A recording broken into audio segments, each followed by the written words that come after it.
এই যে আমাদের মিস্ত্রি, ভালো ভালো করে দেখে নাও, গোপাল হালদার মিস্ত্রি, বারুইপুর দাসপাড়া কেমিক্যাল মাঠে থাকে, আর সে প্যান্ডেল করেছে খালি। একবার দেখো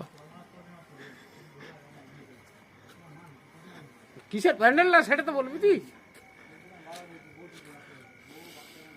প্যান্ডেলটা করেছে নকল ফুলের, খোলা খোলা প্যান্ডেল, একটা ছাতা দিয়ে দিয়েছে কোথা থেকে এনে, ছাতা দিয়ে প্যান্ডেলটা করে দিয়েছে।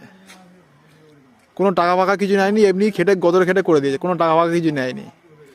এই যে গোপাল হালদার, ঠিক আছে, এই গোপাল হালদার যদি কেউ প্যান্ডেল করো তাহলে এর থেকে কন্ট্যাক্ট করতে পারে, নাম্বার আপনাদের দিয়ে দেবো, ঠিক আছে। এ সস্তায় ভালো ভালো প্যান্ডেল করে দেয়, কোনো পয়সা নেবে না।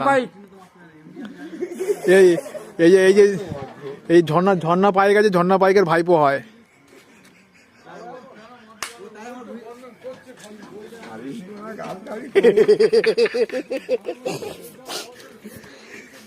হ্যালো বিয়াস, ভাইপোরা একটু আর কি করে ফটোগুলো তুলছিল, তা আপনারা দেখুন যে আমাদের পাড়ার সরস্বতী পুজোর আজ লাইটিং হয়েছে, প্যান্ডেল হয়েছে। প্যান্ডেলটা কেমন হয়েছে আপনারা কমেন্টে জানাবেন। আর এটা হচ্ছে আমাদের বড় ভাইপো। হাই বল। হাই বন্ধুগণ, হাই। প্যান্ডেল লাগলে কোনো খরচার হবে না। আর আমাদের প্যান্ডেলের যে নাম আছে সে গোপাল হালদার, ওই যে এ হচ্ছে গোপাল হালদার।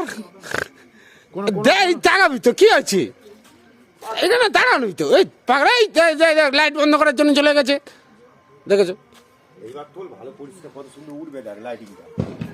আচ্ছা দাঁড়া দাঁড়া, ওখানে দাঁড়া দাঁড়া দাঁড়া, দুজন দাঁড়া না, কি হয়েছে বন্ধুগণ, যে লাইটে দুজন দাঁড়া, সামনের দিকে তাকা, ডিজে লাইটটা দেখো, ডিজে লাইটটা দেখো, এই যে ডিজে লাইটটা আছে সবই ইনার কেরামতি। এই যে কি হয়েছে, এই যে গোপাল হালদার সবই inner কেরামতি।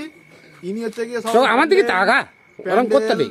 Pandal lighting DJ light সব ইনার দায়িত্ব ছিল। ইনি হচ্ছে প্যান্ডেলটা করেছে, লাইটটা করেছে। যদি কেউ প্যান্ডেল করতে যাও সামনে বছর থেকে সরস্বতী পুজোর, কোনো পয়সা দিতে হবে না, খালি বোতল দেবে, লাল জলের বোতল, তাহলে কাজ হয়ে যাবে। নামটা কি? গোপাল মাছালা। বলো নামটা বলতে দাসপাড়া গোপাল মাছালা। না নামটা বলতে হবে। নাম বল, এই নাম বল, লাথি মারবো শালা, নাম বল। আমার নাম না জানি। আরে বল কি কি না এগুলো? দাসপাড়া কেমিক্যাল বাড়ি, ঠিক আছে, এই বাপি চুল ফ্যাক্টরির সামনে। আরে এইদিকে তাকি শালা, আর বেটা শালা, নামটা বল। নাম নেই। এই যে হচ্ছে দেখছেন, এটা হচ্ছে গোপাল মাছালা। লাইটটা তো খুব সুন্দর লাগছে দেখতে। আচ্ছা তুই ওখানে দাঁড়া।